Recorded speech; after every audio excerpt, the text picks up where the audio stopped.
Welcome to Fantasy Sports Daily, powered by FantasyGuru.com. Monday through Friday at 12 p.m. Eastern Standard Time, 9 a.m. Pacific. Ray Flowers breaks it all down for you from a fantasy sports perspective.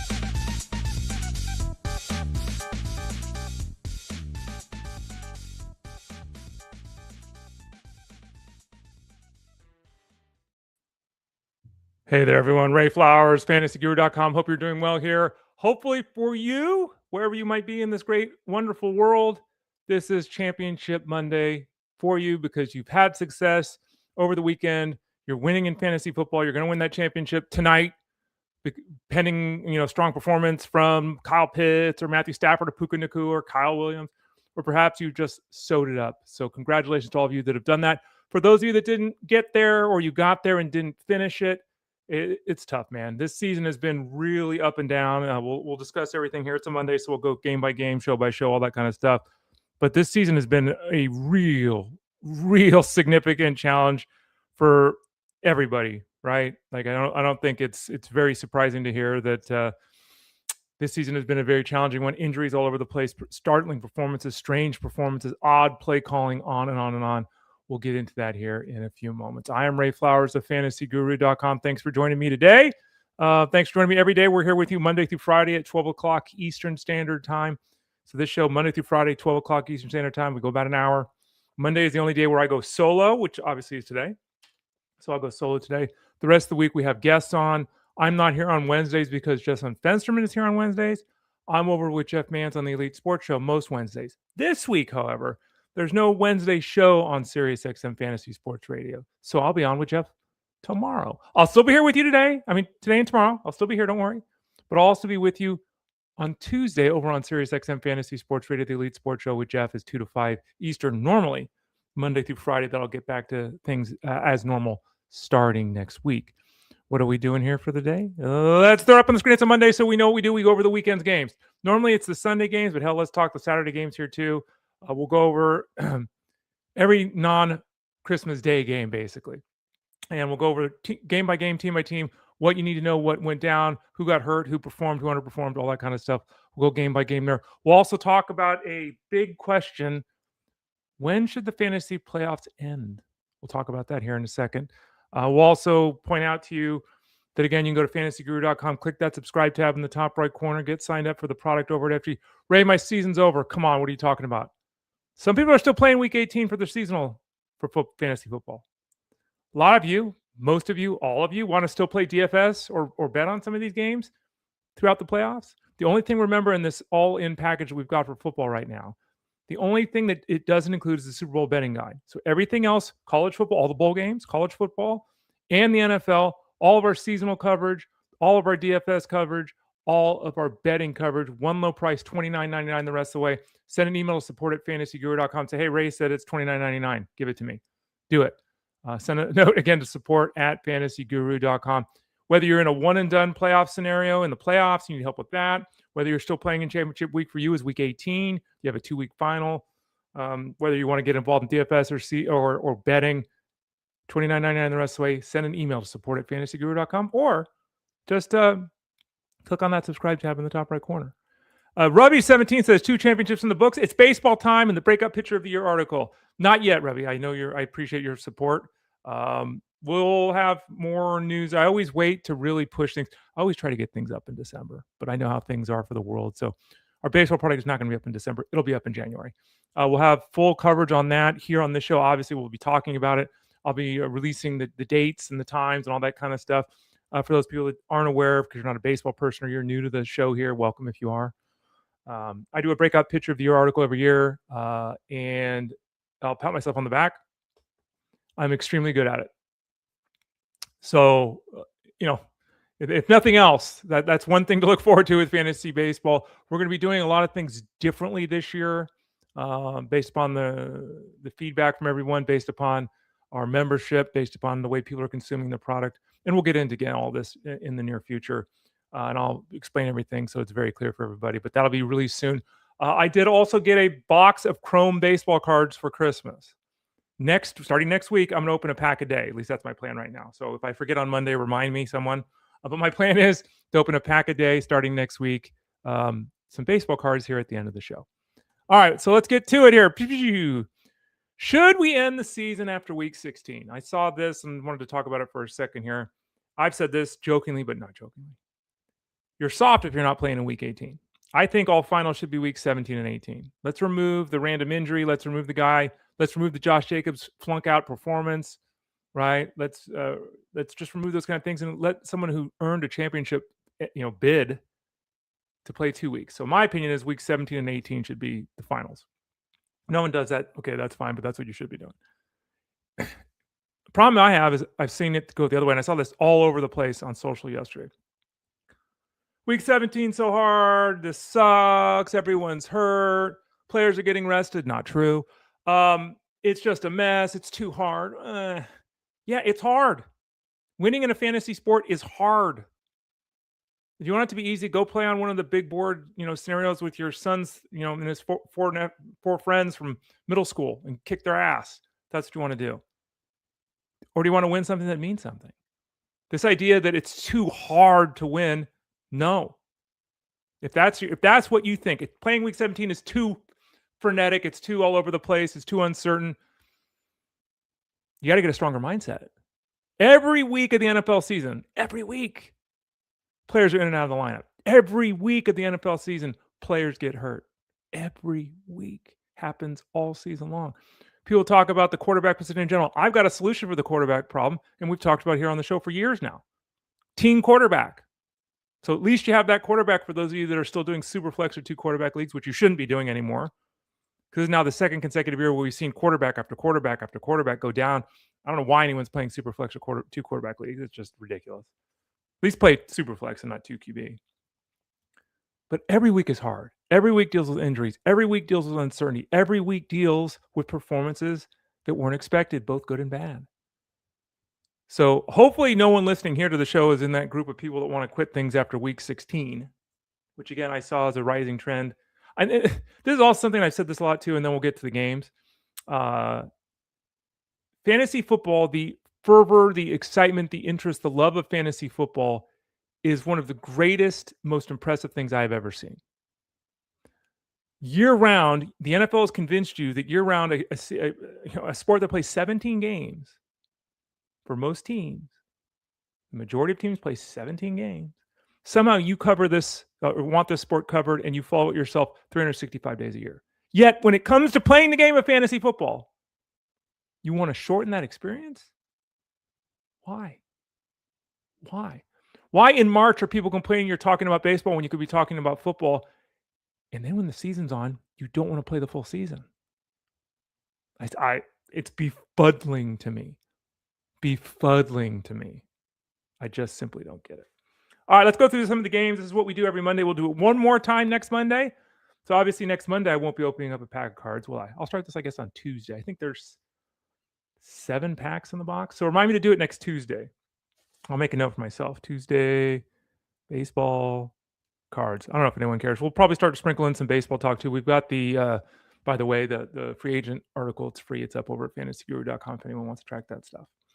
Houston Texans defeated the Chargers. Texans and Chargers now both 11-5. All kinds of playoff implications-ish, right? It's more about seeding at this point. Everyone kind of knows where everyone's going to be in the playoffs, that kind of a thing.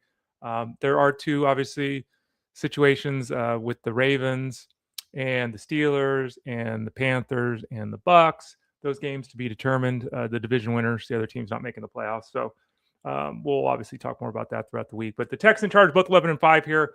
The Texans, Woody Marks did Woody Marks. He had the ball in his hands 20 times. He gave you 75 yards, doing absolutely nothing. It's almost impossible, as I've said all along, to touch the ball 18 times every week and have 70 yards of offense every week, and that's it.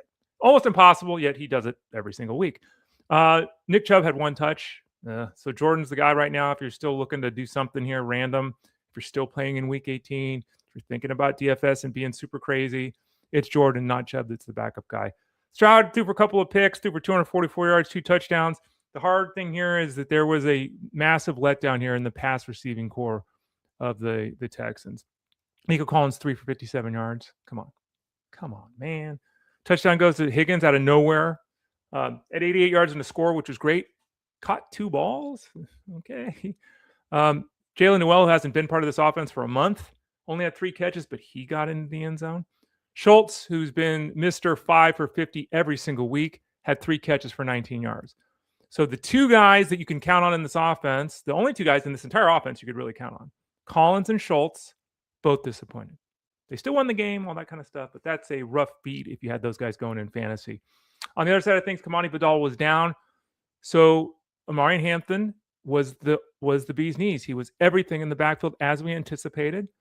It was a very difficult matchup, so he certainly didn't have a smash spot or anything like that. But as we said in the rankings and when advice was asked for at fantasyguru.com, which, by the way, we're still giving advice here throughout the playoffs, Amari Hampton was somebody that we said start. 14 for 29 is pathetic on the ground. Got in the end zone. Woohoo! Pass catcher, caught 8 balls. Woo! So he paid off. Wasn't a great game, but he paid off. Quentin Johnson went 5 for 98, so he paid off. Vlad McConkey, there's a lot of people upset with Justin Jefferson, and rightly so. But Vlad McConkey, who's been a bigger disappointment? Is it Jefferson because he was a first-round pick, or is it McConkey because he's done nothing this year? Nothing. 1 catch. Gadsden dropped a couple of balls, didn't play a good game, got in the end zone, so you got your payoff there if you used him at the tight end spot. But Vlad McConkey, 1 catch for 31 yards. That's a month now where he's averaging like 30 yards a game. Oof, really rough. Baltimore versus Green Bay. Look, the Ravens get a chance to play the Steelers on Sunday Night Football. The schedule's already been released. They did last night or this morning, whenever it was. They'll play the Ravens and Steelers will play Sunday Night Football for the division title, and the loser doesn't make the playoffs. I don't know if Lamar Jackson wussed out or not, but your season's on the line, and you don't play because you got a back bruise. I don't know, man. I mean, again, luckily the Ravens won this game, and I guess whatever. I don't know. We talked about that on the show. The hit that knocked him out of the game didn't look like much. I know he's been beat up all season long, all that. Hasn't practiced in a couple of years. Gets paid all this money to be a leader. Your team's season's on the line. You're not even on the field. Hundley threw for 100 yards and a touchdown. Ran for 60 yards. So if you used him in Superflex, Zay Flowers had a touchdown. So that, okay. 4 catches for 30 yards, did nothing. This offense was obviously all about Derrick Henry. I found it really interesting. I'm in the Jeff Mann's home league. I have Derrick Henry, and he runs for 216 yards and 4 touchdowns. Massive, fantastic, historical game, right? A week-winning game, which would be a league-winning game, right? 216 yards and 4 touchdowns. Fantastic. He was the entire offense for the Ravens. I have Derrick Henry in that league. I have Josh Jacobs in that league. I have Ted McMillan in that league. So I got like 49 points from Derrick Henry, and I got 2 points from Jacobs and McMillan. So in the end, everyone was scoring their normal 15 point. It's just like, God, don't you hate when that happens? Like, oh, man. Luckily, still won the matchup this week. But yeah, I was really nervous about that. But anyway, Derrick Henry picked a great time to save people's fantasy seasons. Everyone's using them if they had them. You were hoping for 90 and a touchdown. You got 216 and 4. And they'll see if they're not going to do that with Henry against the Steelers, even though the Steelers can be run on. We'll have to see Lamar Jackson. Can he come through after what has been a dreadful season? Can he come through in the end? Because he is fully expected to play this week. On the Packers side of things, Jordan Love didn't play. We saw some Clayton Tune. It's uncertain who's going to start in Week 18 for the Packers.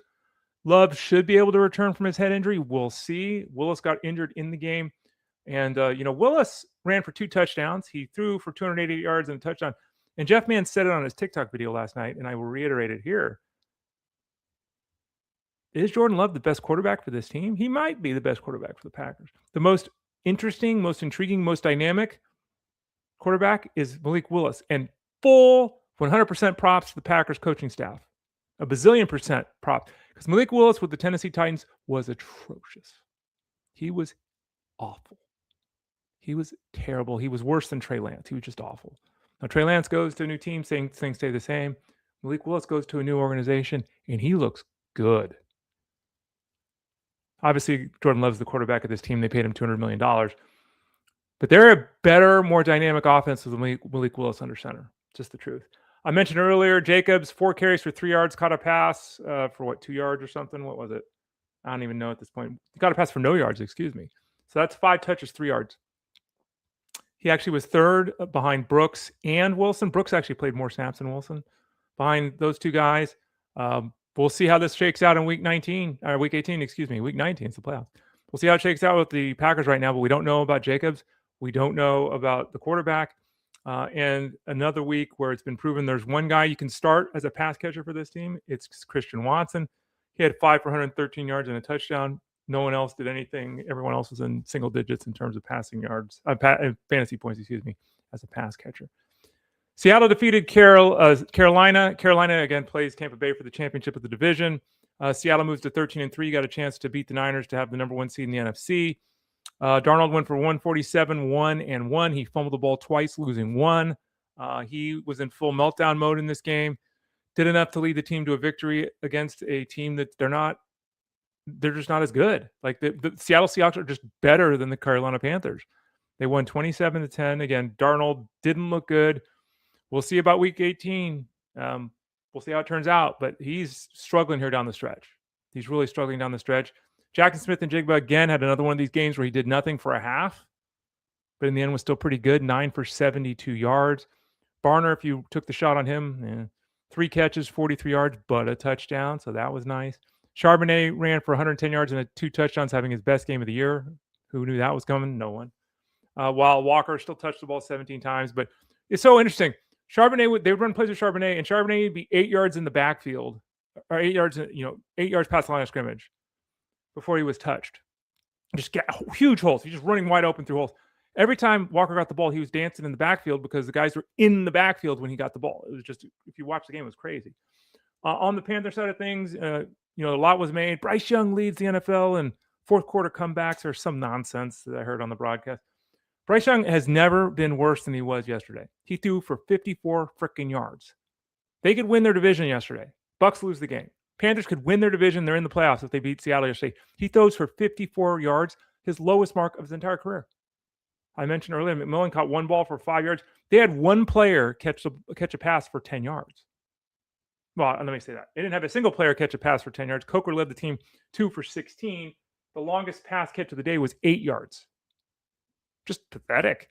Bryce Young got a rushing touchdown. If you played him you played Bryce Young, I was going to say something mean. Ooh, shouldn't have done that. No one should have expected or could have expected to be this bad. But does Carolina or Tampa Bay want to win that division? The answer is neither, because, what both those teams did yesterday was pathetic. We'll talk more about Tampa Bay here in a few minutes. Arizona falls to the Bengals, 37-14. Marvin Harrison was active, but barely saw the field because of his heel injury. At this point, it's a completely lost season for him. His rookie year wasn't a lost season. His rookie year was good for a rookie. It was way below expectations with Harrison. Coming into year 2, okay, this is a bad season for Marvin Harrison. And this is not to say dynasty leaguers, you've lost it and the hope is all gone and everything like that. But we're now going to be 2 years into Marvin Harrison. And I don't expect him to play in week 18 because of the heel injury. We're 2 years into this guy's career where he was supposed to be this franchise's cornerstone pass catcher. This is a guy that was supposed to make 7 Pro Bowls and potentially be a Hall of Famer, right? We're 2 years in and it's been, I have him in my dynasty league and it's like, I have Marvin Harrison and Justin Jefferson. And I went 12-2. You can still do it, folks. Okay, you can still do it. But the future is, if you're in a dynasty league, I'd still be buying Harrison because that probably can be low. Mr. Wilson, Michael Wilson, 5 for 89 and a touchdown, came through yet again. He's like 93 yards, I think I saw. 93 yards from 1,000. Michael Wilson's going to get 1,000 yards. Of course, it won't be from Kyler Murray because Kyler Murray can't create 1,000-yard pass catchers. Trey McBride set an all-time tight end record for receptions in a season. 10 catches, 76 yards, and a touchdown. That's it. That's the entire offense. That's all you need to know about. That's all you'll need to be talking about in the final week of the season here. Wilson, McBride, and Brissett. Brissett didn't have a great game, but still threw for 212 yards and 2 scores. On the Bengals side of things, Joe Burrow went 305-2 and was on. Unfortunately for him, and it's just the way the game played out, he only had 2 touchdown passes because they just kept running the ball into the end zone. Pirine had a rushing score. Chase Brown had 2 rushing scores. Burrow could have easily had 3 or 4 touchdowns. They just went with the running game. Of the 2 touchdowns, both went to Jamar Chase, who hadn't scored a touchdown in forever. He had 7 catches for 60 yards and 2 touchdowns. He should have he's got a chance for 120 catch season again. So he should have another big week here in week 17. Higgins caught 4 balls for 59 yards, and he played 57% of the snaps, which is actually a season low. I don't know how healthy he is, but 4 for 59 for him. Chase Brown was the story beyond Burrow and Chase. 25 touches, 140 scrimmage yards, and 2 touchdowns.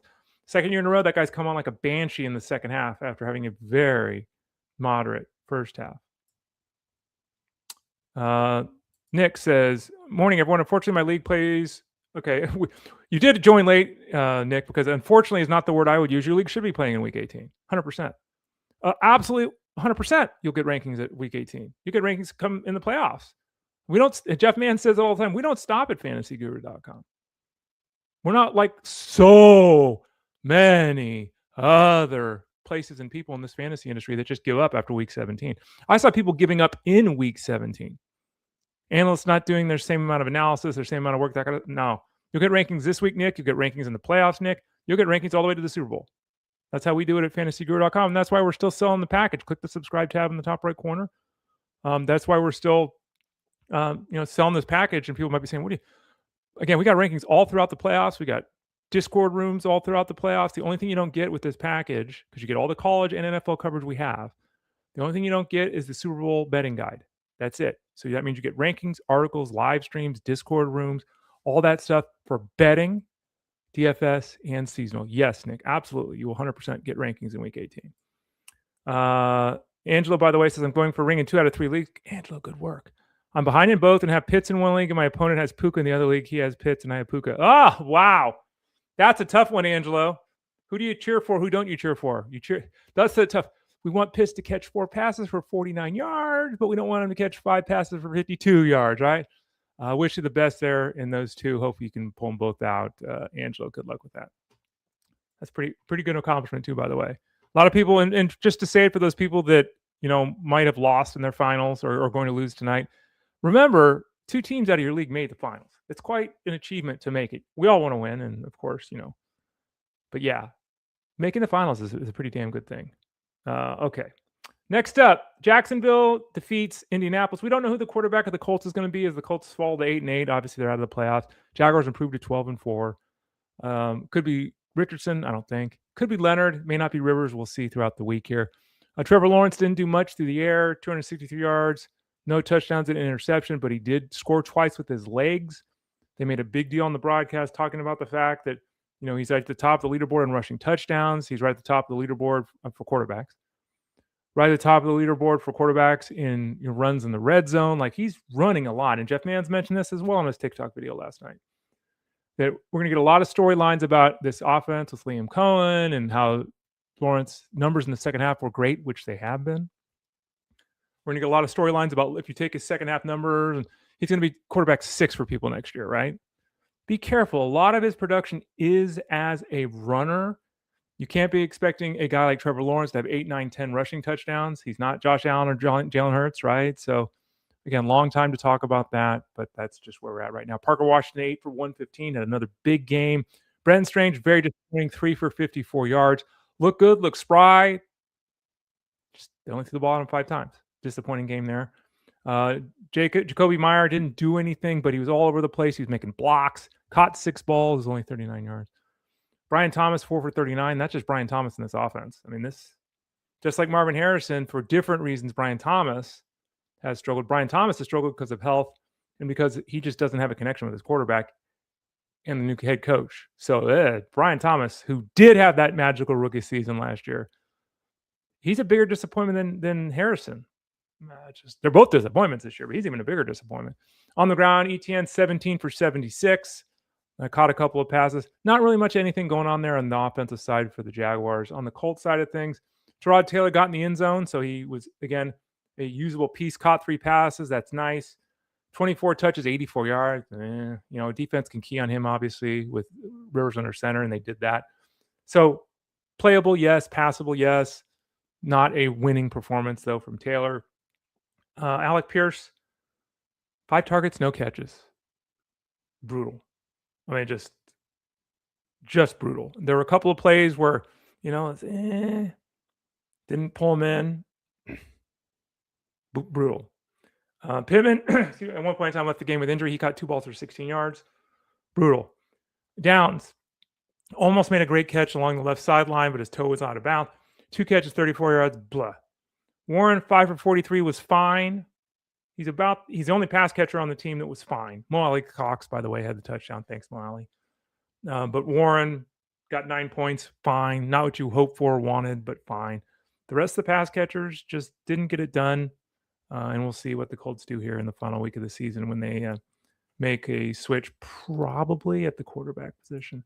And give it up to Philip Rivers. Came out of retirement to play some games here to give the Colts a chance. Great story. His team was there yesterday. His high school team and he coaches was there and all that kind of stuff. But yeah, just didn't have it. Didn't have enough gumption to defeat the Jaguars, who improved to 12-4. Tampa Bay lost to the Dolphins on the road. They fall to 7-9 again. They can still win their division if they beat the Panthers in Week 18. But this Bucs team is bad. Like, it is just bad. And you look at this offense. Baker Mayfield throws for 346 yards and 2 touchdowns. It's like, oh yeah. He also was picked off twice. He also fumbled twice, losing one of the fumbles. Played a very frenetic game. He was just constantly he didn't seem very settled. He's not playing well. And this offense just isn't doing anything well. They're not running the ball. Yesterday, no one ran the ball for 20 yards, which is not good. In terms of the pass catching, their leading pass catcher was McMillan for 7 for 114. McMillan.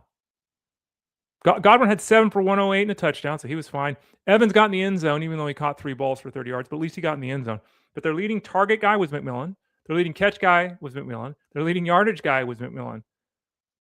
Egbuka, 3 catches, 20 yards. Egbuka is, after the last 2 weeks, I think it's fair to say, and the numbers support this, that Egbuka is the 4th wide receiver on this team. The guy who, after 6 weeks of the season, was going to be Rookie of the Year, is now the 4th wide receiver on his own team. They're often, again, this backfield is a mess. Tucker's utilized the goal line still. Irving's between the 20s. White got a little bit more run yesterday than we like to see. They have weapons. They've got pieces. They can beat the Panthers. But they're just playing bad football right now. And they lost yesterday 20-17 to the Dolphins. Quinn Ewers, 172 yards and 2 touchdowns. Got pretty excited there at the end when they got a first down. He's no worse than Tua Tagovailoa. I don't know how much better. He's no worse. Jalen Waddle got hurt yesterday, and as a result, saw 1 target that he didn't catch. He was one of the biggest disappointments of the entire week was Jalen Waddle. Darren Waller, 1 catch, no yards. It wasn't Darren Waller, it was Greg Dulcich, who was the tight end with Quinn Ewers. And this happens a lot, right, with the backup quarterback who works with the backup players all throughout the week. The leading target getter, leading pass catcher, and touchdown maker was Dulcich. He had 5 for 58 in the score, all of it in the first half, right? Didn't do anything in the second half. Mr. Weiss, the rookie, caught 1 ball, 60-yard touchdown. So there was that. So, yuck. Devon Achane caught 3 balls. He had over 100 yards from scrimmage, but didn't get in the end zone. Still ran for 80 yards, as he pretty much does every week. Was still quite effective, but didn't have a big game either. So, moderate game from Achane, horrendous game from Waddle, horrible game for Waller. If you used any Dolphins yesterday, it just didn't really pay off. The Patriots defeated the Jets 42-10. If we're honest about this game could have been what? This could have been one of those 73-3 games. This could have been a historic game. Every time they were on the field, they were scoring touchdowns. Drake May barely played half the game and went for 256 yards and 5 touchdowns. He only had 2 incomplete passes. When you have fewer incomplete passes than touchdown passes thrown, yeah. He was fantastic yesterday, spreading the ball all around. Touchdowns to Diggs, Stevenson, Henry, Chisholm, and Hooper. Hollins has been placed on the IR, so he's done for the season. Boutte missed the game with the head injury. That allowed both Chisholm and Williams to take an ascension in the offense. Williams, unfortunately, didn't get in the end zone, but he led all wideouts in routes run. I think he led the whole team in routes run, too, actually. Caught 3 balls for 20 yards. Chisholm was right there. He ran as many routes as Stephon Diggs did yesterday for the first time. He was really part of the offense this year. 2 catches, 40 yards, and a score. Hunter Henry only had 3 targets, but 3 catches, 49 yards, and a score. Stephon Diggs had a huge game, 6 for 101 yards and a touchdown. And then Ramondre Stevenson.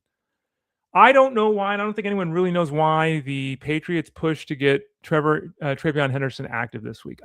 He had a head injury. You could have beaten the Jets without him. Why rush him back and risk another head injury that could impact the playoff? I don't know. I don't get it. I don't get it. But they put him out there yesterday, and he led the backfield. They had 19 touches, 82 yards. Didn't get in the end zone. So it was a very poor fantasy performance. So good news, obviously healthy and the huge workload. For all those people that listened, and I had this question asked over and over and over and over and over again on Saturday and Sunday over at fantasyguru.com and Discord. So I start Ramondre Stevenson. Didn't say yes 100% of the time, but said yes about 90% of the time. And he went out there and he had 8 carries, 47 yards, and a touchdown. As a pass catcher, 5 catches, 55 yards, and a touchdown. Boom goes the dynamite. If you utilized him in DFS, Jeff Mans talked about this on the Elite Sports Show last week, saying that and this is not a direct quote, but it's a quote. So it's basically what he said. I hope that Henderson is active because that means less people will be starting Henderson. Henderson, 100 yards from scrimmage, 2 touchdowns. Stevenson, 100 yards from scrimmage and 2 touchdowns. Henderson, 82 yards from scrimmage, no touchdowns. Wow, what a game. On the Jets side, they fall to 3-13, trying to get that first pick. They're just, the good news is they had their first 1,000-yard rusher in 9-10 years. Breece Hall went over that mark yesterday. Breece Hall, 14 carries, 111 yards, and a touchdown. Basically the same workload touch-wise as he's been seeing in the second half of the season.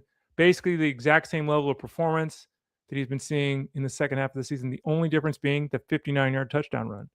Take that away, and it's 13 carries for 40 yards, right? And it's 3 catches for 18 yards. So the fact that he broke that one play, took what was going to be yet another disappointing effort from Breece Hall into a performance where you were happy you started him. One single play. And that's how it goes sometimes. Luckily, he did it. For those of you that started him, I think we had him at wide running back 24. What was he on the week here? Breece Hall was running back 24. For those of you that started him, you got the payoff. And for those of you that didn't start him, don't feel too bad. I saw a couple people saying, oh, this was going to be another crap, awful effort if it wasn't for the 159-yard touchdown run. Can't ignore it. It's why you start Breece Hall, because he could rip off a 59-yard touchdown run, but hopefully you get my point. Pass game-wise, Cook threw for 152 yards, no touchdowns, and so not a single pass catcher did anything. 3 catches on 9 targets for Adonai Mitchell. Ugh. And I'll pull a Jeff Mans here. Can I pull a Jeff Mans here? It's 9:30 in the morning on the West Coast. Why not? I'll pull a Jeff Mans. I want an apology. Not going to get it. But I want an apology from the fantasy universe for the absolute sheer nonsense that was spewed everywhere last week about Taysom Hill. Taysom Hill's career is probably over after this week. He almost certainly played his last game at the Superdome last week. So that's why he was a featured part of this offense. That's why he had the 16 opportunities last week. That's why he was the guy. Coming into this week, I said on this show, look, if you have to, if you got it, if you want all that. And I also said, I'm not doing it. I said the same thing in Discord, not doing it. I think one person out of the 15 people that asked me last week, I said yes, and it was because of the scenario they were in. We're trying to get a big effort and hope, and that's what Taysom Hill is. But anyway, I saw all over the place last week, all over the place. Taysom Hill's a tight end 1. Taysom Hill's a must start. Article after article after article after article after article. Everyone was saying that. And he did shit nothing yesterday. Wasn't even on the field, played 7 snaps. Juwan Johnson, 4 for 95. He continues to have a really good season. And we've used him as that player. We've talked about the tight end position, why you don't want to add and drop and roll this guy and that guy and pick a new tight end every week. Juwan Johnson's that guy. Great start, terrible middle, strong then, weak then, strong. In the end, he's going to be a tight end 1. 4 catches for 95 yards yesterday. Chris Olave continues his massive season that we talked about last week in particular. 8 for 119 and 1. Kevin Austin got in the end zone. No one started him. Who cares? No one started Pettis. Who cares? Audric Estime actually had 15 touches, 99 scrimmage yards, and a touchdown. That's a pretty good game. I don't know if anyone started Estime, even in a matchup with the Titans where you're like you wanted to because of the presence of Taysom Hill. Probably not. There was a couple of people I was like Estime. Wasn't expecting this level of success, but he had it. And for those people that played Tyler Shuck, and there were a lot of Tyler Shuck questions, a lot everywhere, and it worked. 333 yards and 2 touchdowns. We talked about that on this show. It was this show, right? Yeah, it was last week. We had a user on Friday who said they were going Shuck. Was it Shuck Olave and Juwan Johnson? I think it might have been. And I said, something I would never do. Terrible idea.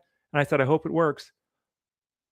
Whoever that user was nailed it because it worked. So good call there by you. Still think it was the wrong call in retrospect. Still would never have suggested doing it, but it worked. And I think in the case of Tyler Shuck, there were so many questions about him. It's just like, in my view, even though he has been playing better and the team is improving and all of that, if you're legitimately in championship week in whatever format you play, and Tyler Shuck is a guy you really have to start, you need to be in a better format. That's, again, why we shouldn't be playing Superflex in 2 quarterback leagues, because really, like, come on, man. Anyway, played it. Those 3 guys killed it. 4, actually, if you had Estime. On the Titan side of things, Tony Pollard, over 1,000 rushing yards. 18 carries for 85 yards. He caught a couple of passes. Tajay Spears and Josh Jacobs vying for the worst stat line in football history. Not really, but yeah. Tajay Spears had 7 touches yesterday for 1 yard. So Josh Jacobs was actually better. It was 5 for 3, I think. 7 touches for 1 yard for Tajay Spears. Now, he almost had that catch on that great attempt by Cam Ward where he was falling down and threw that ball, but his knee hit the ground, so it was an incomplete pass late in the game. But 7 touches for 1 yard. That ain't easy to do, folks. Pass catcher-wise, Chamari DK, 4 for 51, had a rush too. Set an all-time rookie record for scrimmage yards, breaking the mark held by Hall of Famer Tim Brown. So good for him. Great season there out of nowhere for DK. Benton Jefferson hurt himself. His season's likely over. Alec Ayamanor, 4 for 37 and a touchdown. Grady got in the end zone, but no one started him. Okonkwo, maybe you started him. His whole game was 1 play, but it ended up with 3 for 55 and a touchdown. Impressive touchdown catch, run, spun, broke a tackle. That was an impressive play for a tight end. Cam Ward threw for 252, 251 and 2, so the numbers were solid, that in the fantasy perspective. He only completed half his passes, 21 for 40. That's terrible. He took over 4 seconds a pass attempt, which I think I saw is the longest time per pass attempt for a quarterback in the next-gen era. That is not good. But again, 250 and 2, if you're a masochist and you played him in fantasy, it worked. In real world, 3 more games here left to review on the show. The Giants defeated the Raiders 34-10. The Giants, Raiders, who gets the first pick? Raiders in the lead now to get that first pick next year. Raiders made headlines for shutting down Max Crosby, if you didn't see this. We talked about it on the show. Jeff talked about it on the show, I think, last week. I didn't get to it here, I don't believe. Crosby's been hurt for weeks now. I think week 10 is when he hurt his knee. It's been weeks. And the team says, we're going to shut you down. He says, I don't want to be shut down. I want to finish the season out. I'm okay. I've been playing through this injury for a month and a half now. The Raiders said, we're shutting you down. We're putting you on the IR. He left the building. Jay Glazier reported it. He just left. He said, screw you guys. I'm out. Because the Raiders are just trying to get the first pick, basically. And play for next season, which I can't blame them for playing next season, but this is a terrible look. When your team leader, and let's call Matt Crosby the team leader, when your team leader walks away from the team because he wants to play and you say you can't play, after he's been playing for a month and a half with the injury, bad. So the Raiders, I don't know if they just gave up. I don't know what's going on. By the way, Matt Crosby posted a video with his daughter in his home gym as he's doing moves on the basketball court and shooting a 3-pointer, and he looked fine. Anyway, the Raiders are total disaster. They're pathetic. And the Giants, when the Giants steamroll you as they did yesterday, yikes. Jackson Dart did nothing through the air, 200 yards, 207 yards, no touchdowns, but 9 for 48 and 2 on the ground, which is why you played Dart. If you started him yesterday, you got the full payoff there. Took a couple of big hits, seemed to escape the game fine. The whole game was him and Wendell Robinson. Wendell Robinson went over 1,000 yards receiving. That's how bad things are for the Giants. 14 targets on 30 passes. That's like a 48% target share. 48%. This offense will be completely transformed with the return of Malik Neighbors next year. Plus, there's likely to be another head coach, new system in place, all these kind of things. So lots of time to assess, plus that high draft pick they're going to get. Lots of times to assess the Giants here. But yeah, at this point, Wendell Robinson, 11 for 113 yards. He's had these games. He's had the 3 for 32. We've seen it all year long. They made a big deal. He's the first, I don't remember what the number was. I heard it on the broadcast. It was the first receiver to go over 1,000 yards. It's 5'8" or lower and X amount of years. I mean, I don't know why that's a list you want to be on, but anyway. In the backfield, Tracy ran for 62 yards. Singletary ran for 45 yards and a touchdown. Singletary was the slightly better fantasy play. But bottom line is, for a team that scored 34 points, they didn't do anything, at least not from a fantasy perspective. Raiders, Geno Smith's got a high ankle sprain on that illegal hit on the interception return. Boo Giants. But anyway, it doesn't seem like Geno Smith's going to play this week. He's done. That'd be my guesstimate there based upon what they're doing. Ashton Genty was their offense per usual. And per usual, it didn't mean anything because his offensive line is just awful. Does Genty play week 18? I have no idea. I mean, they're shutting everyone else down. So Bowers is out. Max Crosby's out. Will Genty be out? I don't know if the quarterback's out. I don't know. We'll see. Michael Mayer stepped up and 9 catches for 89 yards is a pretty damn good game. That's better than Brock Bowers' game this year. So for those of you that took the plunge there, you got a payoff. Boy, did you get a payoff. 10 targets out of the 30 passes to 33% target share. And great to see Mr. Tucker there with 7 attempts for 49 yards. Boy, that offense is so bad. Philadelphia, speaking of bad offenses, the Eagles improved to 11-5. The Bills fall to 11-5. The Eagles won 13-12 for those that didn't see it. The Bills were behind 13-0 at halftime, and that was the score until like 5 minutes left in the fourth quarter. Josh Allen had a rushing touchdown. The extra point was then missed. So instead of there being an opportunity for them to only be down 6 points to then win the game with a touchdown and an extra point, they then went down and scored a second rushing touchdown from Josh Allen, who did not look good yesterday. He said he was fine after the game. He was tentative at best. Even Tom Brady was talking about that on the broadcast. Allen ended up with 2 rushing touchdowns. So again, his fantasy day was fine, but he just didn't look good. Anyway, scores the second touchdown. They could have kicked the extra point to tie the game in this bad weather. But remember, their place kicker just missed an extra point. So they went for 2. Khalil Shakir was open, and Josh Allen missed him. He was in the back of the end zone. I guess go the other way. Back of the end zone, running toward the corner. And Allen was rolling out that direction, and he threw the ball, and he missed him by about 4 feet. He just missed him. And it's a throw that he probably makes 9 out of 10 times. Weather was there.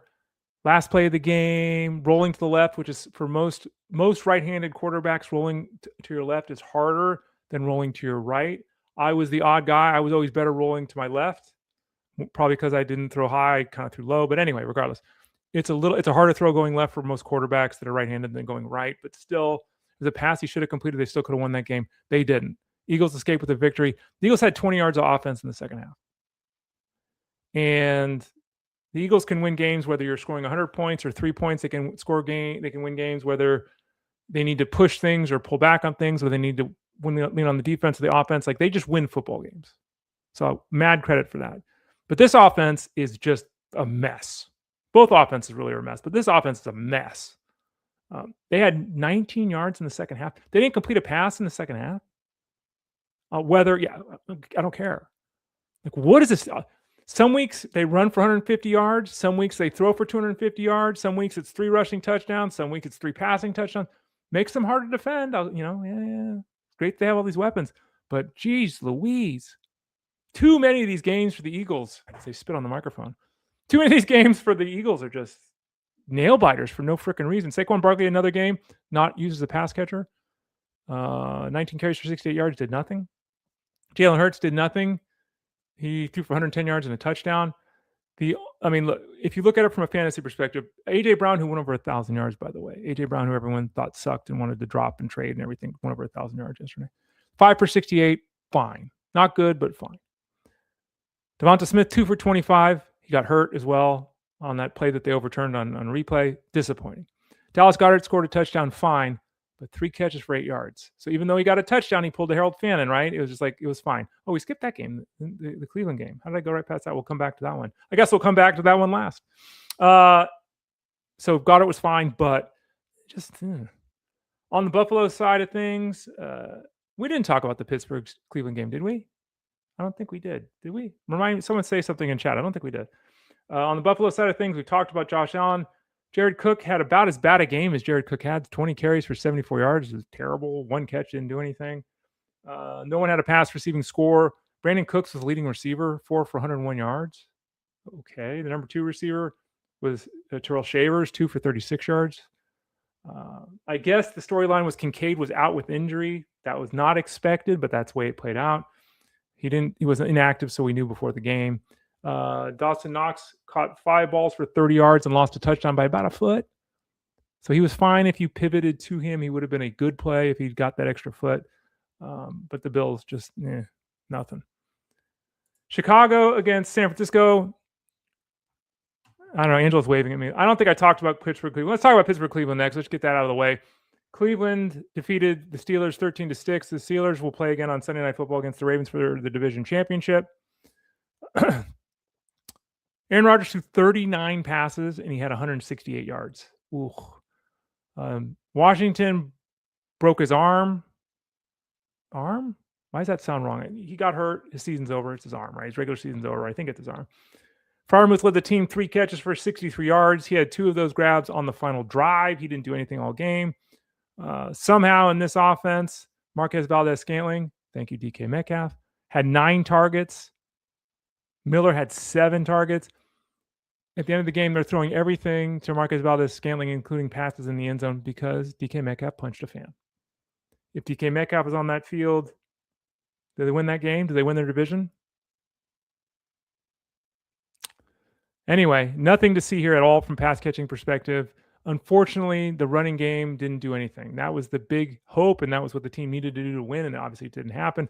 Jalen Ward did not catch a pass and ran for 64 yards. Who the hell cares? Kenneth Gainwell caught 3 balls, ran the ball 7 times, had 38 yards of offense. Just terrible. I mean, that was just again, the Browns can bring pressure and do things defensively, but that was an awful performance by the Steelers offense. Another one like the Tampa Bay Bucks. Steelers could win their division and make the playoffs if they won yesterday. And you lose to the Cleveland Browns in that manner, just Shedeur Sanders made a couple of nice plays yesterday and made a couple of horrible plays yesterday. He's a rookie quarterback who's not very good right now. That one interception where he threw the ball back across the field about 40 feet in the air on a lollipop, like what? That is a school boy on the playground kind of throw. And you're an NFL quarterback? What are you doing? It's just a dreadful decision there. Harold Fannin paid off by getting into the end zone. He got hurt. He re-injured his groin on a twisting catch for the touchdown. So he barely got the double-digit PPR points. He was fine if he used him. Disappointing because he would have had a big game against the Steelers, but he was fine. Wasn't good. You didn't lose because of him at least. So nothing really happening in the passing game. The real negative on the run game is the fact that Dylan Sampson touched the ball 14 times in this game, which was a little low, but okay. 14 times. 3 of them were catches. Okay. So we got 14 touches for 27 scoreless yards. I'm sorry if you played Sampson. We recommended him. He was a flex option at the running back spot. Again, 14 touches should have led to 70 yards, 4 or 5 catches, maybe a touchdown. 14 for 27. Ugh. And finally, the Bears and the Niners, the game of the night, day, week, one of the games of the season, right? This was a fantastic game. Niners won 42-38 here on the Bears side of things. DeAndre Swift, who everyone hates. DeAndre Swift, who's going to outpace his draft price. Julius Pepperwood, who for some reason people were angry with all year long, going to outpace his draft cost. Scored 2 touchdowns yesterday, had a good fantasy effort. Kyle Monangai did nothing because he didn't get in the end zone. That's been a recurring theme here down the stretch. Caleb Williams threw for 330 yards and 2 touchdowns. Colson Lovin had a big game. He had that 1-2 touchdown game, so I can't say it's his biggest game of the year. But he had that one game. Removed that one game. Yesterday was his best effort. 10 targets, 6 catches, 94 yards, and a touchdown. Really stepping forward with Rome Odunze out. DJ Moore had an illness. DJ Moore played. He got 1 ball for 7 yards. I was thinking about this morning. This guy's gone from catching 90 passes last year to a new offense, new head coach. Okay. They added Burden. Okay. But he's gone from 90 catches to not being part of the offense in 1 year after they gave him a huge contract extension. Just wild. Anyway, Burden, who I did mention, 8 for 138 and 1, had a huge fantasy effort for those people that plugged him and played him. He obviously got hurt on that last play of the game, had to be helped off the field. So we will wait to see the reports are that the injury is not significant. So the reports with Burden are good. He's going to be okay. Does that mean he plays in week 18? I don't know at this point. But he had a huge fantasy effort, 8 for 138 and 1. On the Niners side of things, I mean, look, let's just space it here. Kyle Shanahan's got to be coach of the year, right? Right? Oh, right. Trent Williams, the Pro Bowl, All-Pro, Hall of Fame bound left tackle, played one snap last night. One single snap last night because of injury. And they still won the game. I mean, this is remarkable. Brock Purdy had 3 touchdowns. He also threw for 300 yards through the air. He also ran the ball 28 yards and 2 touchdowns. So 5 touchdowns for Brock Purdy. Pretty good. Brock Purdy is in a heater of heaters right now. He's in the Trevor Lawrence zone. He had a great game, 5 touchdowns again last night. CMC again, and again, I was wrong. Hand up. I was wrong about CMC. He made it through the year. 27 more touches. Burn him out, Niners. Win the World Series. Win the Super Bowl this year because he's done. Like this is the last great season for Christian McCaffrey. The workload that this guy took on this year is historically massive. And again, another 27 touches last night. Got in the end zone again last night. Caught 4 balls. Had 180 scrimmage yard. Massive fantasy game for him.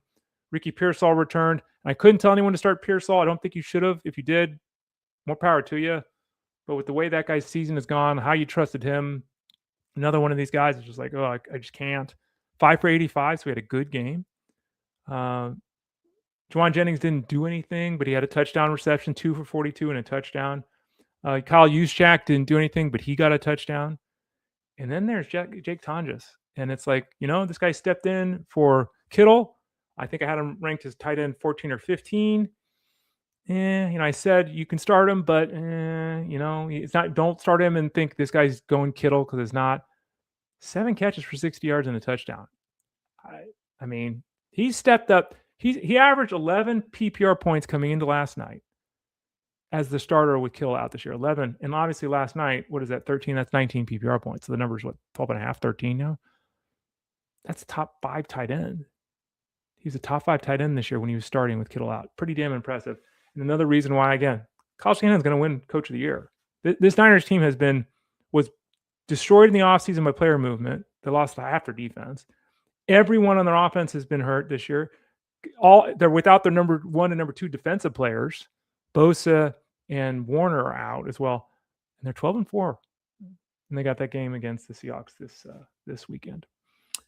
All right, so there it is. There's our review of what we got going on at fantasyguru.com here on a Monday on the show. Don't forget to come back with us tomorrow. We'll be here at 12 o'clock Eastern Standard Time as we are every day, Monday through Friday. I'll be with Jeff Manns not on Wednesday this week, but tomorrow on Tuesday this week on the Elite Sports Show on SiriusXM Fantasy Sports Radio. That's 2 to 5 Monday through Friday. Let's see here. I thought we had a question here. We do.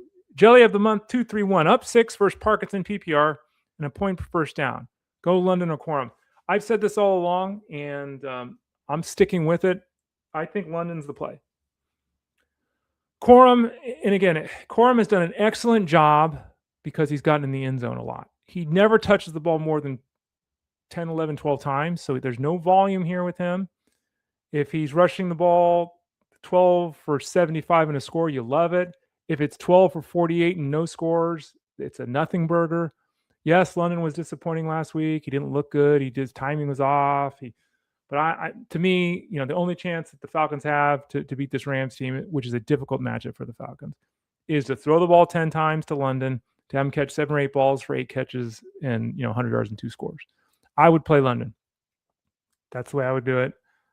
Good luck tonight, Jelly. Oh, the month 2, 3, 1. All right.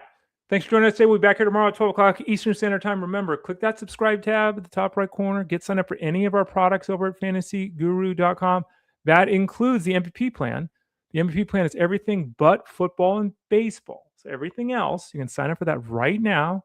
That's basketball, hockey, NASCAR, PGA, MMA, horse racing, golf. I said PGA. On and on and on. It's a lot of things. Everything besides those 2 sports. The MVP plan, get signed up right now. And remember, we also have gift cards that are still available. They're not gone just because Christmas and Hanukkah were gone. They're available right now. Go to the site, buy a gift card. You can buy the gift card, give it to yourself. You can buy it, give it to somebody else. When you purchase a gift card, we give you free bucks. It's like you spend $25, we give you 10 free bucks. We give you a $35 gift card, right? So check that out over at fantasyguru.com. Still available right now over at the site. I'm Ray Flowers. Follow me on social medias at the Ray Flowers. Again, for those of you that missed it, we're going to have a normal week here on the show. Next week, we'll start to transition a little bit into some baseball talk. I might even open up some baseball packs. Let's start looking ahead to 2026 here on the show. For myself, I was going to say for my co-host, I don't have anyone. Yeah, use those for your renewals. There you go. You can use those for your renewals. Buy those gift cards, use them for your renewals. Don't tell anybody. Shh. But yeah, go ahead and do it. Thanks for joining me today. We'll be back here at 12 o'clock Eastern Standard Time. Subscribe tab in the top right corner. Email us support at fantasyguru.com. $29.99 the rest of the way. Everything but the Super Bowl betting guide. All of our college football coverage. All of our NFL coverage for the seasonal game, the DFS game, and the betting game. Check it out at fantasyguru.com. I'll see you back here tomorrow. I'm Ray Flowers.